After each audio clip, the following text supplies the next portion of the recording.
በስመ አብ ወወልድ ወመንፈስ ቅዱስ አሐዱ አምላክ አሜን። እንኳን ለታላቁ ሊቀ መላእክት ለቅዱስ ሩፋኤል ወርሃዊ መታሰቢያ በዓል በሰላም አደረሳችሁ አደረሰን።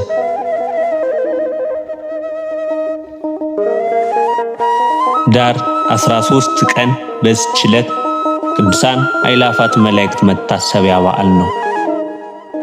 እግዚአብሔር ቅዱሳን መላእክትን ሲፈጥራቸው በነገድ 100 በክፍለ ነገድ 10 አድርጓቸዋል። አቀማመጣቸውም በ3 ሰማያትና በ10 ከተሞች ዓለማት አድርጓል። መላእክት ያሉባቸው ከተሞች ከታች ወደ ላይ ኤረር፣ ራማና ኢዮኤር ይባላሉ። 10 ክፍለ ነገድ ደግሞ ከነአለቆቻቸው ይህንን ይመስላሉ። አጋዕዝት የቀድሞ አለቃቸው ሳጥናኤል ሲሆን አሁን የተረፉት በቅዱስ ሚካኤል ስር ናቸው። ኪሩቤል አለቃቸው ኪሩብ ሲሆን ሱራፊል አለቃቸው ሱራፊ፣ ሄላት አለቃቸው ሚካኤል፣ አርባብ አለቃቸው ገብርኤል፣ መናብርት አለቃቸው ሩፋኤል፣ ስልጣናት አለቃቸው ሱሪያል፣ መኳንንት አለቃቸው ሰዳክኤል፣ ሊቃናት አለቃቸው ሰላታኤል፣ መላእክት አለቃቸው አናንኤል ናቸው። እነዚህም አጋዕዝት ኪሩቤል፣ ሱራፊልና ሄላት መኖሪያቸው በኢዮኤር በ3ኛው ሰማይ ነው። አርባብ፣ መናብርትና ስልጣናት ቤታቸው ራማ ሰማይ ነው። ቤታቸው ራማ 2ኛው ሰማይ ነው።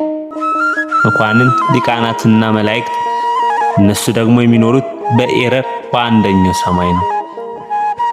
መላእክት ተፈጥሯቸው መሀብ አልቦ ሀበ አልቦ ነውና አይራቡም፣ አይጠሙም፣ አይዋለዱም፣ አይሞቱም። ተፈጥሯቸው ረቂቅ ነውና ምግባራቸው ዘወትር ቅዱስ ቅዱስ ቅዱስ እያሉ ፈጣሪያቸውን ማመስገን ነው።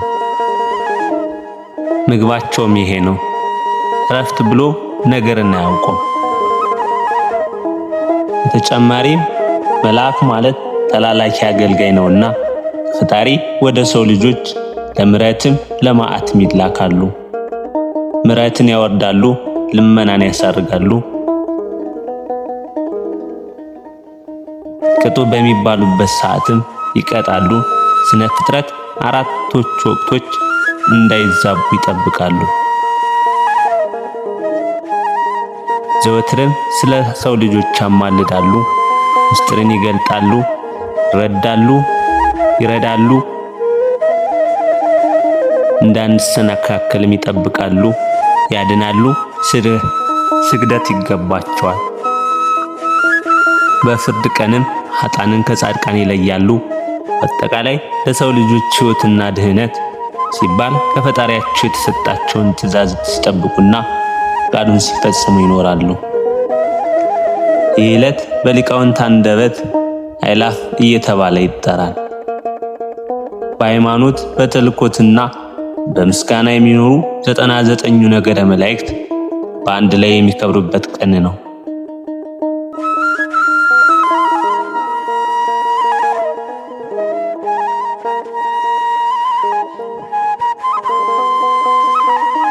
ሊቃውንቱ በማኅሌት ካህናቱን በቅዳሴ እንደሚያከብሯቸው ዳር 13 ቀን ዓመታዊ በዓላቸው ነው ማለት በየወሩ በ13 ወራዊ በዓላቸው መሆኑን ያሳየናል።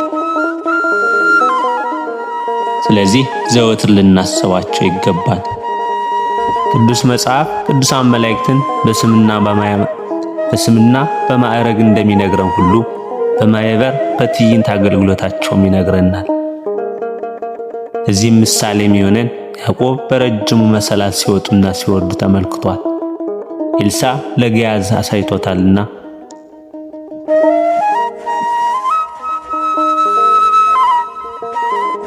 ዳንኤልም ተመልክቷል። በልደት ጊዜ በዝማሬ መገለጣቸውን ቅዱስ ሉቃስ ጽፏል። ዮሐንስ በራእዩ አይቷቸዋልና ከዚህም በላይ በብዙ መጻሕፍት ክፍል ተጠቅሰዋል። ቅዱሳን መላእክት ብርሃን መንፈሳውያን፣ ሰባያን፣ መዘምራን፣ መተንብላን ተብለውም ይጠራሉና ያስቡን ዘንድ እንዳስባቸው ይገባል።